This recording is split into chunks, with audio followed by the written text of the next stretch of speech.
बिस्मिल्लाहिर्रहमानिर्रहीम। अस्सलामु अलैकुम। मैं हूं फ़हीम अख्तर, एक और वीलाग के साथ हाज़िर खिदमत हूं। नाजरीन, नए आर्मी चीफ़ और नए chairman joint chief of staff committee की तैनाती के हवाले से इस वक्त पाकिस्तान के सियासी मंजरनामे के ऊपर गुफ्तगू चल रही है। मशावरत हो चुकी है शुरू, राब्ते तेज़ हो चुके हैं और हम देख रहे हैं कि कल तक तहरीक इंसाफ को इस सारे मामले से दूर रखने वाली वफाकी हुकूमत के लोगों के मुंह के ऊपर ऐसे समझ लें कि एक ऐसा ज़ोरदार किस्म का तमाचा लगा है कि अब इस सारे प्रोसेस में आज वज़ीर ख़जाना सीनियर वफाकी वज़ीर नवाज शरीफ के राइट हैंड जो हैं इसहाक डार, वो आज सदर मुमलिकत डॉक्टर आरिफ अलवी से मुलाकात के लिए पहुँचे हैं। और उन्होंने इस मुलाकात में जो प्रेस रिलीज़ जारी की गई है उसमें तो ये नहीं बताया गया कि ये मुलाकात किस लिए थी। ये मुलाकात ओवरऑल मुल्की मुआशी सूरत हाल के ऊपर उसको ब्रीफिंग में कहा गया अपनी प्रेस रिलीज़ में, लेकिन अंदरूनी खाना वज़ीर आज़म शहबाज शरीफ का पैगाम पहुँचाया गया। वज़ीर आज़म का पैगाम क्या था? इसके अलावा चेयरमैन सेनेट सादिक संजरानी से सदर मुमलिकत की भी मुलाकात हुई है। तो अब जो चीज़ें हैं वो आखिरी मराहिल में दाखिल हो चुकी हैं। मैंने कल कहा था कि हफ़्ता जो है वो इंतहाई अहम हफ़्ता शुरू होने वाला है। वज़ारत दिफ़ा की जानिब से नए आर्मी चीफ़ और नए chairman joint chief of staff committee की तैनाती के लिए एक समरी जो है वो अगले हफ़्ते जाएगी, क्योंकि 29 नवंबर को army chief general Qamar Javed Bajwa की जो मुद्दत है वो मुकम्मल हो रही है। उसके बाद वो रिटायर हो जाएंगे और उनकी जगह के ऊपर नए आर्मी चीफ़ की जो तकर्री का प्रोसेस है वो फिर इनिशिएट किया जाएगा। तो वज़ीर आज़म शहबाज शरीफ चूँकि कोरोना की बीमारी में लाहक हैं, उन्होंने करंतना किया हुआ है, लेकिन वीडियो लिंक के ज़रिए या फिर कह सकते हैं कि टेलीफोन्स के ऊपर वो मशावरत कर रहे हैं। उन्होंने अपना सीनियर वफाकी वज़ीर इसहाक डार को कल उन्होंने भिजवाया था मौलाना फजल रहमान के पास। मौलाना फजल रहमान से मुलाकात के बाद फिर ये दोनों रहनुमा गए थे आसिफ अली ज़रदारी से मुलाकात के लिए, और आसिफ अली ज़रदारी ने इस मुलाकात के पेश नज़र जो एक अहम इजलास अपनी पार्टी का बुलाया हुआ था उसको भी उन्होंने मनसूख किया। और फिर आज वज़ीर ख़जाना इसहाक डार सदर मुमलिकत डॉक्टर आरिफ अलवी से मुलाकात के लिए पहुँचे। और इस मुलाकात में जो एलामिया जारी किया गया है उसमें बताया गया है कि मुल्क की मुआशी सूरत हाल, सैलाब की जो सूरत हाल है, उस समेत जो दीगर अहम अमूर हैं उनके ऊपर जो वज़ीर ख़जाना हैं उन्होंने ब्रीफिंग दी है। लेकिन हमारे ज़राए हैं वो ये बता रहे हैं कि उन्होंने नए आर्मी चीफ़ की मशावरत तैनाती के लिए जो मशावरत का अमल है उस हवाले से सदर मुमलिकत को एतमाद में लिया है।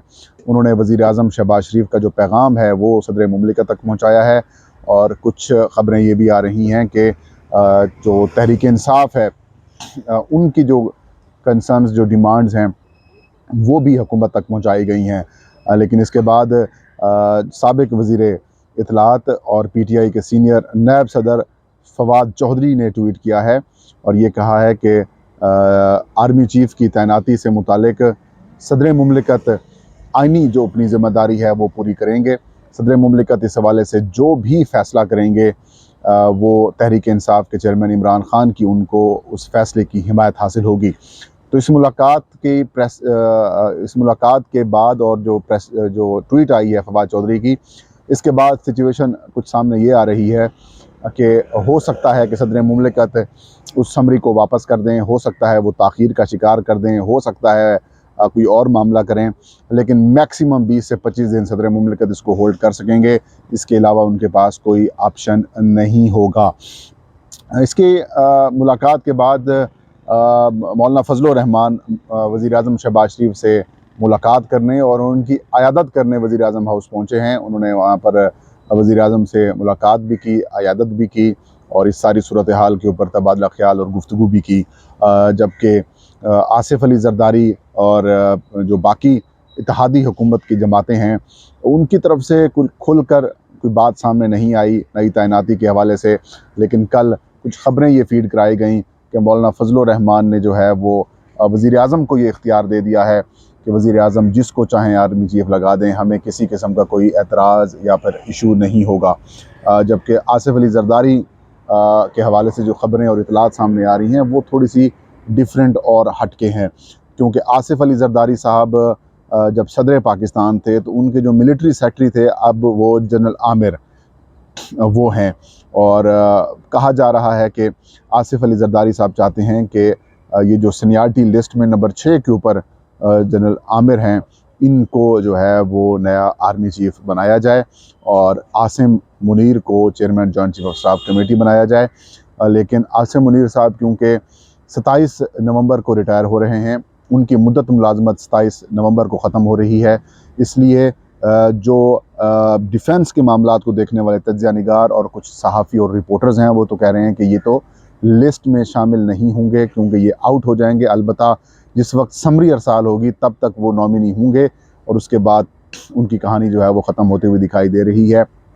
मरियम नवाज़ भी इनके नाम के ऊपर कंसर्न नहीं बल्कि वो काफ़ी ज़्यादा होपफुल हैं कि यही नाम होगा।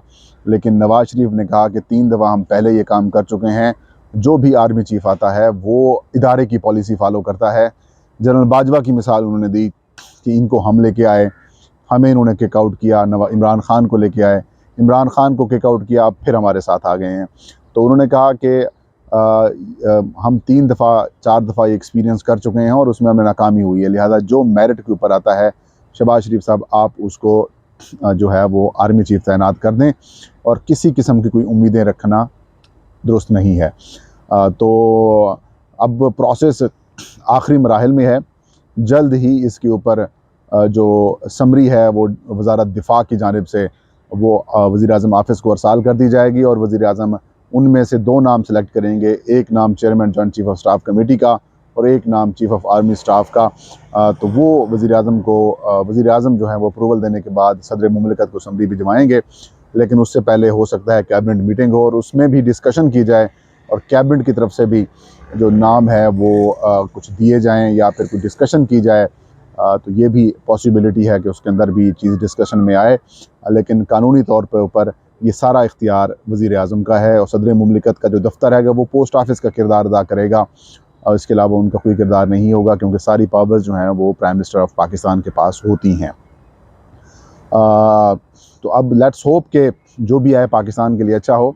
लेकिन मैं शुरू से ये कहता हुआ आया हूँ कि एक ग्रेड 22 के ऑफिसर की तैनाती के ऊपर इतनी ज़्यादा डिबेट, इतनी ज़्यादा डिस्कशन, इतनी ज़्यादा जो कह सकते हैं कि गुफ्तगू इसके ऊपर नहीं होनी चाहिए, क्योंकि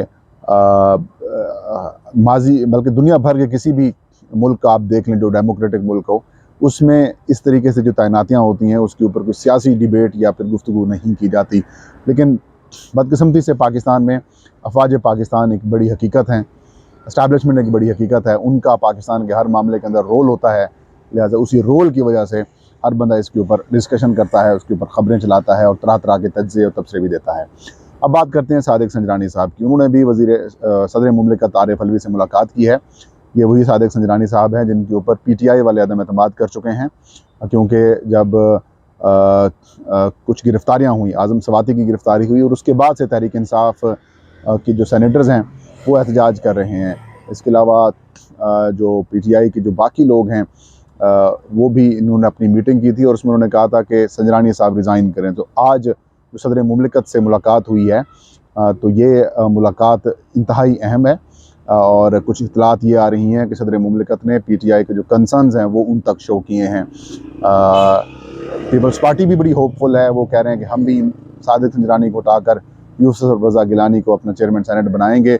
लेकिन अगर यूसुफ रज़ा गिलानी को बनवाने के लिए अगर सादिक संजरानी को हुकूमत हटाती है तो फिर ये हुकूमत ख़त्म हो जाएगी, क्योंकि इस वक्त पूरे तमाम सेटअप में जो बलूचिस्तान से अगर किसी को वफाक में नुमाइंदगी है तो या किसी के पास बड़ा ओहदा है तो वो सादिक संजरानी के पास है, चेयरमैन सेनेट हैं वो।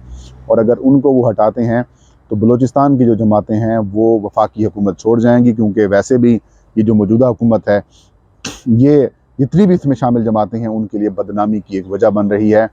पब्लिक पल्स यही कह रही है कि इमरान खान मकबूल हो रहे हैं और हुकूमत जो फ़ैसले कर रही है या जो इक़दामात कर रही है उसकी वजह से ये लोग और ज़्यादा जो है वो गैर मकबूल हो रहे हैं।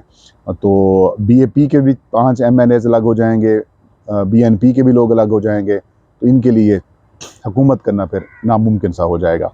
ये थी आज की वीडियो। मुझे इजाज़त दीजिए। अल्लाह हम सब का हामी नासिर।